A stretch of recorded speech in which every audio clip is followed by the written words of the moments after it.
왜 대부분의 사람들이 다시 생사윤회를 하면서 계속 이 지구에 사람이 많은 것일까요?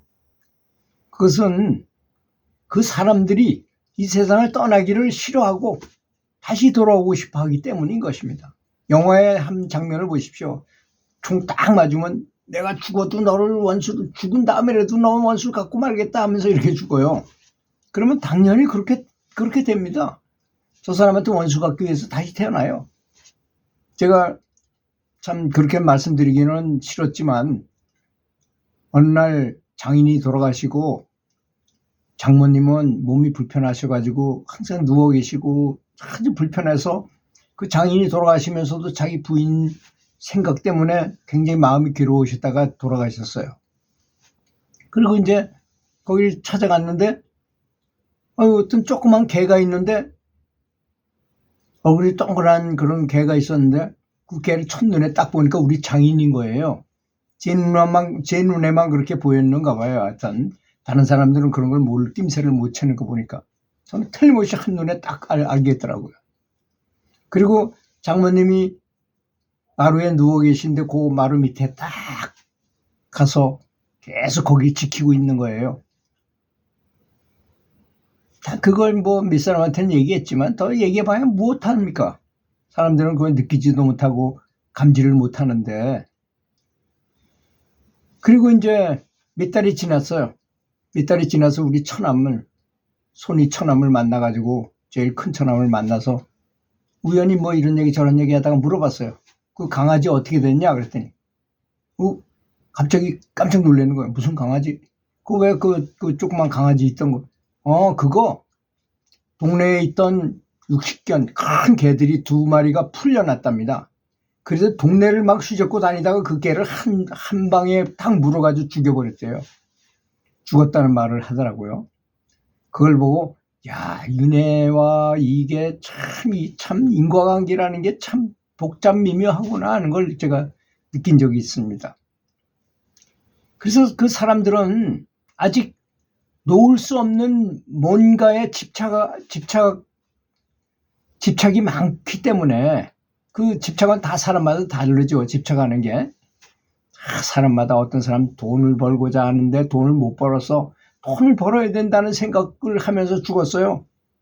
그런 생각이 도로 중점적으로 많이 한 사람이야. 그럼 돈 벌기 위해서 다시 태어나는 것입니다.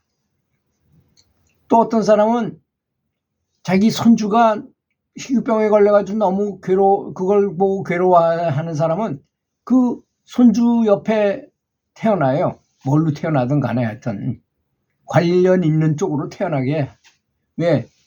이 영가의 입장에서는 모든 걸 다 알 수 있는 상태이기 때문에 어떻게 하면 거기 태어난다는 걸 다 알기 때문에 그런 것입니다. 또는 그것을 즐기기 위해서 다시 이 세상에 오기를 누가 원하는 것인가요? 자기 스스로가 원하는 것입니다. 그래서 염라대왕한테 가서 이제 뭐 대가를 다 치르고 지옥고를 남은 지옥고를 하고 하여튼 뭐 할 걸 다 한 다음에 염라대왕이 물어본답니다. 너는 뭐가 되고 싶으냐? 저는요 아무것도 안 하고요 제일 좋은 옷을 입고 많은 사람들한테 숭상을 받고 평생 놀고 먹으면서도 많은 여자들하고 같이 아주 행복하게 살고 싶어요. 그렇게 말하면 알았다. 그렇게 해줘라 하면 어떻게 태어날까요? 아주 황금색의 옷을 입었는데 그게 뭐냐? 앵무새. 아름다운 그리고 밀림의 맨 꼭대기에 살아요. 그 누가 타치를 못하잖아. 높은 데 사니까. 그리고 자기들 그 암컷들을 굉장히 많이 거느리고 살아. 목소리도 너무 아름다워. 매일 노래 부르며 살아. 행복하게 살아요. 그렇게 태어나게 한다는 것입니다. 원하는 대로. 예를 들자면 그렇다는 것입니다. 또 어떤 사람은 많은 죄책감을 가지고 있기 때문에 빚을 갚으러 다시 돌아오기를 원해요. 내가 뭐 죽인 것도 많고 뭐 해서 다시 와서 나중에 빚을 다 갚아야지라고 생각하게 된다는 것입니다. 양심의 가치기라는 게 그래서 중요한 거예요. 그래서 그 보시를 하려면 무예 보시를 하라는 말이 있잖아요. 그 말이 굉장히 중요한 말입니다. 여기 보면 어떤 사람한테 죄책감을 가져서 내가 빚을 갚으러 와야 된다지만 어떤 경우에는 보시를 많이 했다니까 어떤 사람들이 나한테 뭔가를 줘야 돼. 그걸 받기 위해서도 태어나야 된다는 것입니다.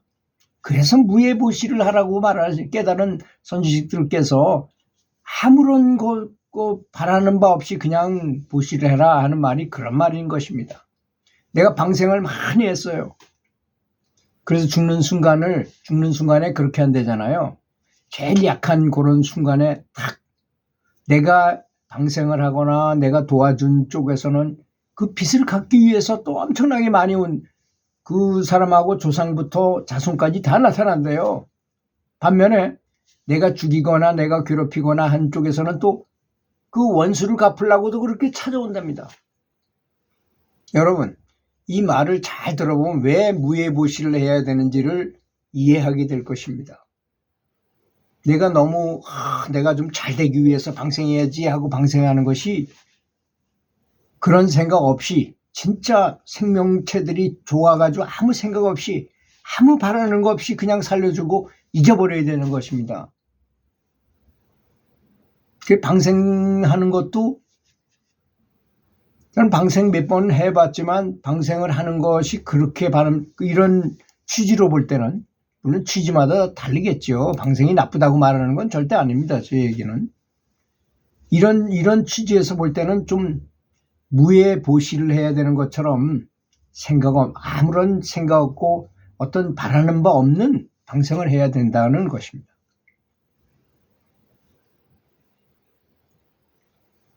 그렇기 때문에 연불을 하는 사람은 더 이상 그러한 미련이나 집착 등의 업장이 없어지게 된다는 것입니다. 그런 것들 다 없애버려요. 근데 그러면 어떻게 업장이 없어지는가?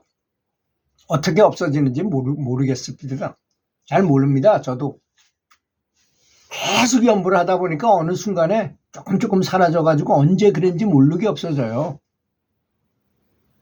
꼭 탁구 실력을 많이 키워서 근데 나는 실력이 늘었는지 안 늘었는지 그렇게 잘 몰라. 조금 더 늘었다는 건 느껴지지만 뭐 그렇게.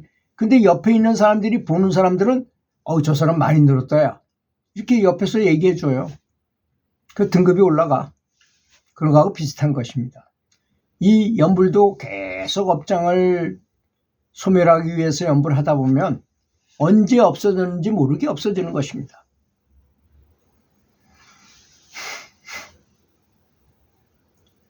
그래서 연불을 열심히 하게 되면 과거의 업장들은 연불로 모두 불태워지는 것입니다. 그리고 지금 나는 계율을 지키기에 더 이상 새로운 업장, 즉 신업이라 그러죠. 그걸 새로운 업장을 만들지 않기 때문에 문제가 없는 사람이 되는 것입니다. 계율이 중요하다는 것은 그래서 중요하다는 것입니다. 사람들은 계율을 왜 지켜야 되는지 잘 몰라요. 그래서 그런 것입니다. 굉장히 중요한 요소가 있는 거죠. 다시 태어나지 않기 위해서인 것입니다. 그런데 다시 태어나기를 바라면서도 매일 고기 먹고 사는 행동을 엉망으로 하면서 연불만 해가지고 뭘 하겠다. 물론 연불 열심히 하면 아미타불의 그 원력으로 그분이 워낙 세팅을 잘해 시스템을 잘 만들어 놨기 때문에 연불만 해가지고 갈 수는 있어요. 맨 밑에라도 들어갈 수 있습니다. 하지만 계율을 이용할 거 계율까지 다 지키면서 연불을 하면 훨씬 더 쉽고 빠르게 간다는 것입니다. 더 높은 층짜에 간다는 거예요. 극락도 9학년까지 있잖아요. 그죠? 하품하생에서부터 상품 상생까지 9층이나 있어요. 이왕 들어가려면 좀 상급생으로 들어가면 굉장히 더 좋잖아요. 여러 가지 면에서. 그래서 그런 것입니다.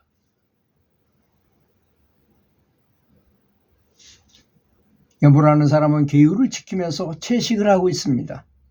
그런 사람은 세상에 어떤 것도 빚지지 않는 사람입니다. 내가 쓸 돈은 내가 일해서 벌고 다른 사람에게 도움을 받지 않는다면 내가 과연 어떤 사람에게 다시 빚을 지겠어요? 그렇지 않습니까?